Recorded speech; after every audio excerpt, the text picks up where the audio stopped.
Let's take a look at using the text and media area in Moodle. This is a simple way to insert text or media into course weeks, like the resources and assignments subheadings that help organize content in most courses. In this example, I will create the assignments subheading to insert into week 1. Start by turning editing on and opening the Add Activities and Resources menu. Select Text and Media area. The standard Moodle content editor will open, which should look familiar. The title bar is not required, but it does work as a naming system for text fields, making them a little easier to sort through in places like completion tracking lists or bulk editing items. I will type my text in this main box.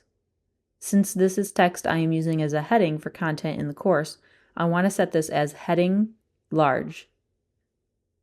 This is similar to the heading schemes used by MLA or APA, while also adhering to accessibility standards. Once I have input the text and applied the correct heading level, I select Save and Return to the course, and now I see my text area has been created. I can then select the text and drag it to where I want it to be positioned. If I wanted to create another subheading within this one's structure, perhaps one to separate the course project assignments from the others, I would choose Heading Medium. If you need assistance with text and media areas in your course, please reach out to the Office of Online and Distance Learning.